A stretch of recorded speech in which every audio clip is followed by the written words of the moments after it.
السلام علیکم ورحمۃ اللہ وبرکاتہ احمدہ ونصلی علی رسولہ الکریم اما بعد اعوذ باللہ من الشیطان الرجیم بسم اللہ الرحمن الرحیم لئن شکرتم لازیدنکم ولئن کفرتم ان عذابی لشدید صدق اللہ العظیم۔ سب سے پہلے میں اللہ جل شانہ کا شکر گزار ہوں کہ اللہ جل شانہ نے تعلیم کے مراحل میں میری جو خواہش تھی، میرے والدین کی جو خواہش تھی، دعائیں تھیں، اس کی اللہ تبارک و تعالی نے تکمیل کرائی۔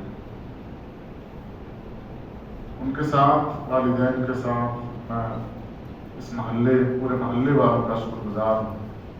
جب میں یہاں پر آیا تھا تو لوگ مجھے بچہ کہتے تھے کہ بچہ امامت کے لیے آیا۔ مجھے خوشی ہوتی تھی، اس وقت کم عمر تھا، دبلا پتلا تھا، تو کبھی مجھے شوق نہیں ہوتا تھا کہ کوئی مجھے مولانا ہے۔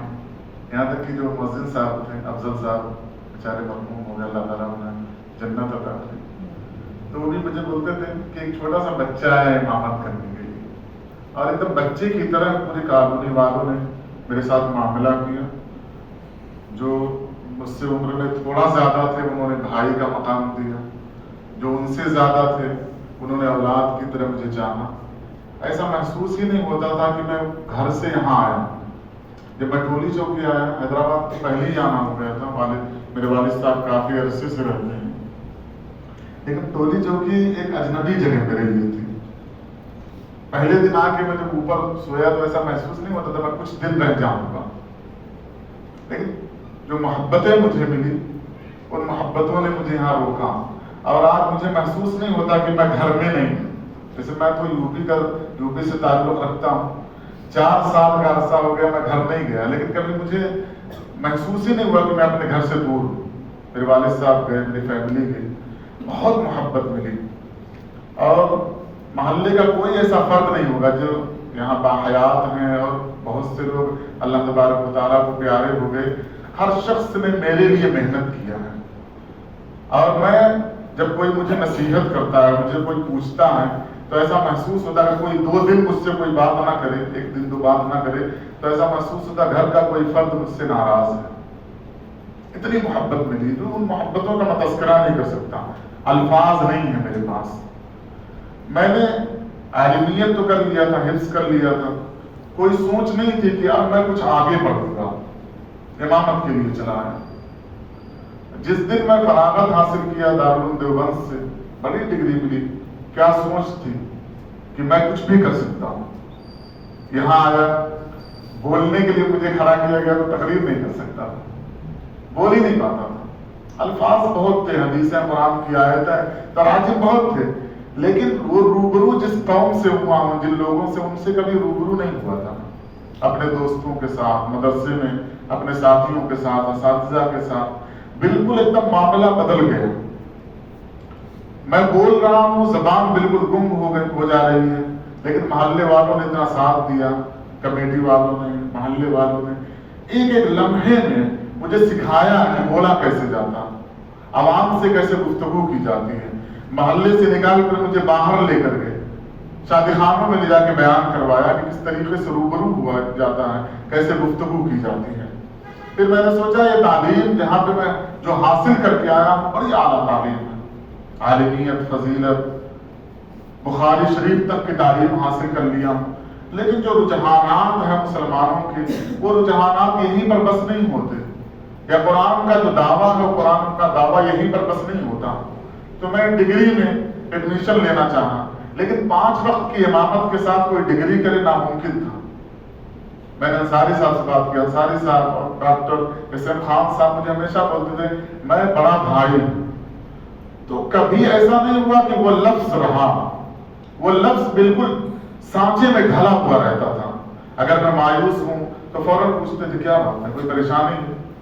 یعنی صرف لفظ یہ نہیں کہا کہ بھائی آپ ہیں، اس کو محسوس کیا ہے، میرے چہرے کو دیکھ کر مجھے اپنے گھر پر بلا کر اس تصور کو لیا کہ کیا بات ہے، کیوں آپ مایوس تھے، کسی نے کچھ کہا، کوئی پریشانی ہے، کچھ بات ہے، طبیعت خراب ہے، یعنی ہر طریقے سے میں نے انصاری صاحب سے تذکرہ کیا کہ میں BA میں ایڈمیشن لیا اور مجھے کلاس کرنے کے لیے جانا ہے ملک پیٹ، گاڑی وڑی نہیں میرے پاس، اور سنڈے کے دن صبح 9 بجے سے شام میں 5 بجے تک کلاس ہوگی، اور میری فیملی بھی آ گئی، کہا صبح سے لے کر منڈے تک کی چھٹی آتی ہے، آپ فیملی کے ساتھ رہیں، کلاس کریں، جو تعلیم حاصل کرنا چاہتے ہیں، کتابوں کی ضرورت ہے، کتابیں جن سے کسی سے ملاقات کرنے کی ضرورت ہے، ملاقات کرنا، یعنی ہر طریقے سے۔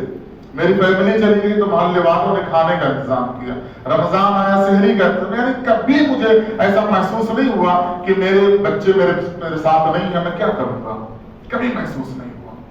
اور ایک ایک مراحل کو میں طے کرتا ہوا جب جاتا تھا تو پورا محلہ میرے ساتھ ہوتا تھا، مبارکبادی، خوشی کا اظہار۔ کبھی میں پریشان ہوتا تھا، مجھے تصور نہیں ہوتا تھا کون بلا کر مجھے تسلی دے گا، کبھی کوئی، والدین، گھروں کے مستورات، سب نے میرے ساتھ دعائیں دی، محبتیں کی، جس کا یہ نتیجہ ہے کہ میں آج PhD کی تکمیل کر چکا ہوں۔ میں اگر لکھنا چاہوں تو صرف قانونی پہ کئی کتابیں لکھ سکتا ہوں، ان کے خلاف، اور شاید اگر میں کہوں تو بے جانا ہوگا کہ پورے حیدرآباد میں شاید کوئی ایسا محلہ ہوگا جس کی مثال آپ دے سکیں۔ میں نہیں ہوں، کوئی مجھ سے نہیں پوچھتا، کوئی نہیں پوچھتا کہ آپ کہاں چلے گئے تھے، آپ نہیں تھے، آپ نے امامت نہیں کی، آپ جمعے میں نہیں تھے، کبھی کسی نے سوال نہیں کیا۔ لیکن میں جہاں پر کسی سے کچھ بول دیتا تھا فوراً اس چیز کو تسلیم کر لیا جاتا تھا۔ تو ایسا مجھے ہمیشہ محسوس ہوا ہے کہ میں جن کے درمیان میں ہوں وہ میرا پورا کنبہ اور خاندان ہے۔ اس واسطے کبھی بھی اگر میں کسی راستے پر چلتے ہوئے کہیں غلطی کرنا چاہا، یا اگر انجانے میں مجھ سے غلطی ہوئی ہے، تو کسی نہ کسی نے، یا سالی صاحب نے، ڈاکٹر صاحب نے، یا دیگر شوکت صاحب نے، کسی نہ کسی نے مجھے ہاتھ پکڑ کے بتایا ہے کہ یہ کام آپ سے غلط ہو رہا ہے، یہاں آپ کبھی بھی تھوڑا سا بھی آپ کی عزت کے اندر حرف آ سکتا ہے، آپ سمجھ لیں۔ اور یہ اس واسطے نہیں کہ تنقید کیا، اس واسطے کی محبت ہے، اور آدمی جس سے محبت کرتا ہے اس کے ہر حرکت پر نظر ہوتی ہے۔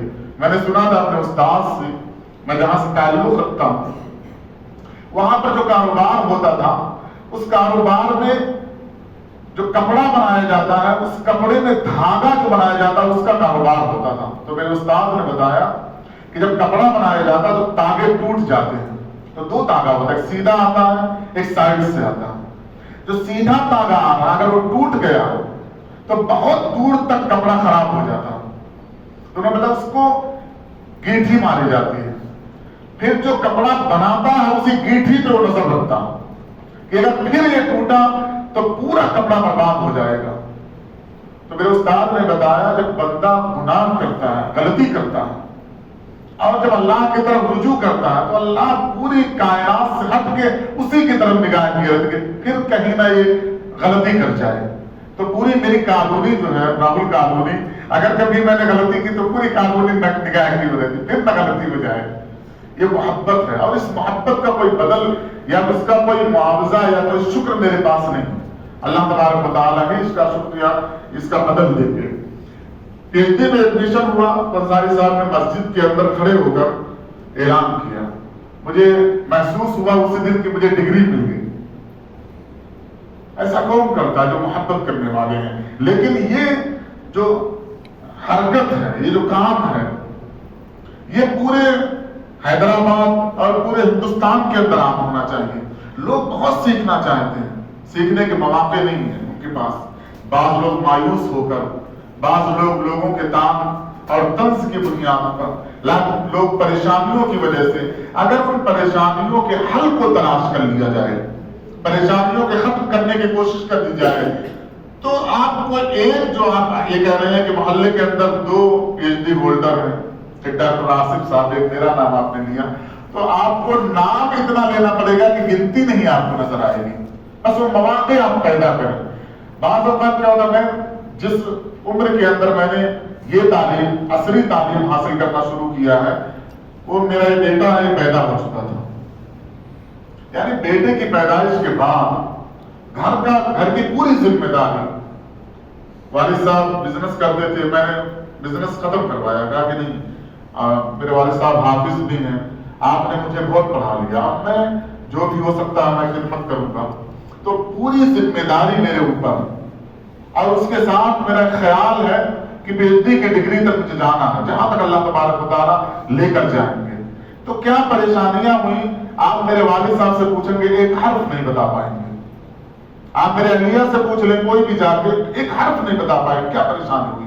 آپ قانونی کے کسی فرد سے پوچھیں گے کوئی ایک حرف نہیں بتا پائے گا کہ پی ایچ ڈی کی اس تکمیل میں کتنے مراحل سے میں گزرا ہوں, کتنی پریشانیاں میں جھیلا ہوں. کیوں؟ جب آپ محبت دے رہے ہیں تو میں آپ کو پریشان کر کے محبت کا بدل نہیں ہو سکتا. پریشانیاں بتائی نہیں جاتی محبت کرنے والوں کے سامنے. کیوں؟ محبت ختم ہو جائے گی, پھر ہمدردی آ جائے گی, اور ہمدردی کے ساتھ محبت نہیں ہوتی. اب ہمدردی کے ساتھ بس ایک کچھ بول آتے ہیں, آدمی کٹنے لگتا ہے. آپ کے اندر کیا سکت ہے آپ اپنے اندر رکھیے. محبت کرنے والوں کو اپنے ساتھ جوڑیں. ہندوستان کے اندر اتنے مواقع ہیں, اتنے مواقع ہیں اعلیٰ تعلیم کے لیے, اور آپ نیچے لیول پہ جب رہیں گے تو پیسہ خرچ کرنا ہوگا. آپ اوپر جائیں, جتنا اوپر آپ جاتے رہیں گے گورنمنٹ اور دیگر تنظیمیں اتنی اسکالرشپ رکھی ہوئی ہیں کہ آپ حیران ہوں گے کہ میں کماؤں گا تو اتنا لاؤں گا اس سے چپل ہوں. آپ میری تعلیم اگر کم عمری میں حاصل کرتے پی ایچ ڈی, آپ زیارت ہو جاتے 50,000 روپے آپ کو منتھلی ملتا. آپ پی ایچ ڈی کے بعد پی ڈی ایف کر ایسی تنظیمیں آپ کو 50,000 روپے منتھلی آپ کو اسکالرشپ دینے کے لیے تیار ہیں. جتنا اعلیٰ آپ جائیں گے اتنے اعلیٰ مواقع آپ کو ملیں گے, اور عزت اتنی ملے گی کہ کوئی اتنی عزت کسی بھی مرحلے میں آپ کو پیسے سے عہدے سے نہیں دینے والا ہے. تو کبھی بھی پریشانی ہو, آپ اعلیٰ تعلیم حاصل کریں تو اس پریشانی کو آپ رکاوٹ نہ سمجھیں. کیوں؟ اللہ تبارک و تعالیٰ جسے جتنا اونچا مقام دیتا ہے آزمائشیں اس کی اتنی زیادہ ہوتی ہے. قرآن کریم کا پہلا پارہ آپ لیں, اللہ تبارک و تعالیٰ نے ابراہیم علیہ السلام کا تذکرہ کیا تو کہا کہ ہم نے امام الناس بنایا. امام الناس, کائنات تک جتنے لوگ آئیں گے تمام لوگوں کے جو امام ہوں گے, بڑا مقام ہوگا, وہ ابراہیم علیہ السلام کا. اللہ تعالیٰ نے فرمایا وَإِذِ ابْتَلَىٰ إِبْرَاهِيمَ رَبُّهُ بِكَلِمَاتٍ فَأَتَمَّهُنَّ. ہم نے ابراہیم علیہ السلام کو بہت آزمائشوں میں ڈالا اور وہ کامیاب ہو گئے. یہ کیوں اللہ تبارک و تعالیٰ نے کہا جب امام الناس کا لقب دے دیا تو یہ تذکرہ کرنے کی کیا ضرورت تھی؟ کیونکہ ہم بھی انسان ہیں, ہمارے بھی امام ابراہیم علیہ السلام ہیں, تو ہمیں بھی اگر اونچا مقام حاصل کرنا ہے تو دنیا کے اندر ابراہیم علیہ السلام کی طرح آزمائشیں آئیں گی. لیکن ان آزمائشوں میں اللہ تعالیٰ گھیرے گا نہیں آپ کو ہمیں, کیونکہ کسی بھی آزمائش میں ابراہیم علیہ السلام کو اللہ تبارک و تعالیٰ نے تکلیف نہیں دی. آزمائش کا تذکرہ کیا میں کودنا ہے. ابراہیم علیہ السلام نے کہا کودوں گا, وہاں اللہ تعالیٰ نے انتظام کیا. جہاں ابراہیم علیہ السلام جانے والے ہیں اس آگ کو اللہ تعالیٰ نے کہا کہ بردم و سلام بنا ابراہیم, ابراہیم کودیں گے, اس آزمائش سے انہیں گزرتا ہوگا. آپ کو کہا ہے ابراہیم علیہ السلام کو منع نہیں کیا کہ ہم مت کودیں, کودنے کی کیا ضرورت, آپ چل جائیں گے. اللہ تعالیٰ نے ابراہیم علیہ السلام نے کہا آپ کو چھلانگ لگانا ہے, آپ کو اس آگ کے اندر جانا ہے, یہ کام آپ کا ہے, آپ کریں گے. تو ابراہیم علیہ السلام نے کہا آگ سے سلام علی ابراہیم, آگ جل رہی ہے لیکن جلائے گی نہیں. یہی آزمائش ہے پورے مسلمانوں کے لیے. آپ جس بھی مرحلے میں جائیں گے وہاں آزمائش ہوگی, وہاں پریشانی ہوگی, لیکن وہاں جب آپ پہنچیں گے تو ساری پریشانیوں کا خاتمہ ہو چکا ہوگا. میں یہیں پہ تھا, گریجویشن مکمل ہو جانے کے بعد آرمی میں بہت بڑی پوسٹ آتی ہے JCO کی, جونیئر کمیشن آفیسر کی. یہ مذہبی ٹیچر کی حیثیت سے پوسٹ آتی ہے, تو میں نے اپلائی کر دیا بیٹھے بیٹھے. اور رننگ کے لیے کانپور کیمپ کے اندر نام آیا میرا. فروری کے موت, جنوری ختم تھی, شاید فروری پہلی تاریخ تھی. سردی, سخت سے سخت سردی, اور 4 بجے صبح کانپور کینٹ میں مجھے پہنچنا. اور کانپور جو ہے وہ جیسے RSS کا گڑھ آپ سمجھیے, کسی مسلمان کو ہوٹل نہیں ملتا, مجھے ہوٹل نہیں دے رہے تھے لوگ. کانپور اسٹیشن پہ اترا, میں ہوٹل کے اندر گیا تو اس نے, ہوٹل والے نے انکار کر دیا, سیٹ نہیں ہے. ایک پنڈت تھے, ان کے ساتھ میں گیا, انہوں نے اپنا ID پروف مجھے دیا. یہ اللہ تبارک و تعالیٰ آزمائش. فروری کے سخت سردی میں رات کے اندر میں جا رہا, ہوٹل والے نے مجھے باہر کر دیا, کہا نہیں آپ ہوٹل نہیں ملے گا. اور اگر میں وہاں سے دور جاتا تو کانپور کینٹ کے اندر 4 بجے رات میں نہیں پہنچ سکتا. وہی ایک ہوٹل تھا جو اس لائق تھا جہاں پہ میں قیام کروں. میں نکل کر باہر آیا. یہ ہے اللہ کی آزمائش. لیکن آزمائش کے اندر جو سہولت ہے، ایک پنڈت نے مجھ سے پوچھا آپ کو ہوٹل نہیں ملا؟ میں نے کہا کہ نہیں. کہا روم شیئر کر لیں گے. میں نے کہا میرے آئی ڈی پروف پہ دے گا نہیں؟ کہا میں اپنا آئی ڈی پروف دوں گا. اس پنڈت نے اپنا آئی ڈی پروف دیا اور 3 بجے رات میں مجھے اس نے اٹھایا کہ نہاؤ، 4 بجے کانپور کینٹ پہنچنا. جب میں 4 بجے کانپور کینٹ پہنچا، میرے جیسے مسلمان جو تھے شاید 12 یا 13 مسلمان تھے اور پنڈتوں کی تعداد تقریباً 300 کی، جو مذہبی علوم حاصل کر کے مذہبی ٹیچر کی حیثیت کے لیے آئے تھے. 4 بجے جب ہم لوگ کانپور کینٹ کے اندر داخل ہوئے ہیں تو جتنے بڑے آفیسر تھے سب وہاں موجود تھے استقبال کے لیے. اور انہوں نے بتایا کہ ہم 3 بجے سے کھڑے ہیں، کیوں ہم نے 4 بجے آپ کو بلایا تھا تاکہ آپ کو یہ احساس نہ ہو سخت سردی میں ہمیں تکلیف دی گئی ہے، تکلیف کے اندر ہم بھی مبتلا ہیں. اور انہوں نے اعلان کیا کہ اب سے لے کر دوپہر 12 بجے تک آپ پانی نہیں پی سکتے. اور پھر سارے آفیسروں نے اعلان کیا کہ دوپہر 12 بجے تک پانی کا ایک قطرہ ہم بھی نہیں پیئیں گے. اور جب ہم چلے گئے میڈیکل کرا کے تو ان لوگوں نے بتایا، کچھ ہمارے جو مسلمان مذہبی ٹیچر آئے تھے ان میں سے داڑھی نہیں تھے، تو ان لوگوں نے بتایا کہ جن کو داڑھی نہیں ہے 2 پوائنٹ ان کا کم ہو جائے گا. آپ اندازہ لگائیں جونیئر کمیشن آفیسر کی پوسٹ کے لیے 1 پوائنٹ 0.5 پوائنٹ بھی بہت اہمیت کا حامل ہوتا ہے. 2 پوائنٹ جنہوں نے داڑھی نہیں رکھی تھی ان کے کاٹ دیا گیا. ابھی کیا دیا جاتا ہے آرمی میں جائیں گے. سردار جی جو بڑے بڑے آفیسر تھے انہوں نے بتایا آپ مساجد کے اندر اپنے قوم کو کیوں نہیں بتاتے کہ آرمی میں کئی لاکھ سیٹیں مسلمانوں کے لیے ریزرو پڑی ہیں، صرف دوڑ کر نکال کر لے کر چلے جائیں. کوئی کمپٹیشن نہیں ہے، صرف 10th کی سرٹیفکیٹ چاہیے، +2 کے سرٹیفکیٹ چاہیے، کوئی بات نہیں ہے. جتنی سہولت آرمی کے اندر ہے شاید کسی پوسٹ کے اندر ہوگی. 12 بجے تک کوئی عزت و احترام کے ساتھ رننگ کرائی گئی اور کہیں بھی ایسا محسوس نہیں ہوا کہ ہم 12 لوگوں کے ساتھ اتنے جو ہزاروں کی تعداد میں بیٹھے ہوئے ہوں غیر مسلم ہوں. کبھی نہیں پتہ چلا کھانے تک کے لیے. یعنی مواقع میں کہیں تعصب نہیں ہے، لیکن آپ کو جو لیول چاہیے وہ آپ کے اندر ہونا چاہیے، وہ کوالٹی آپ کے اندر ہونی چاہیے تو آپ بہت آگے بڑھیں گے.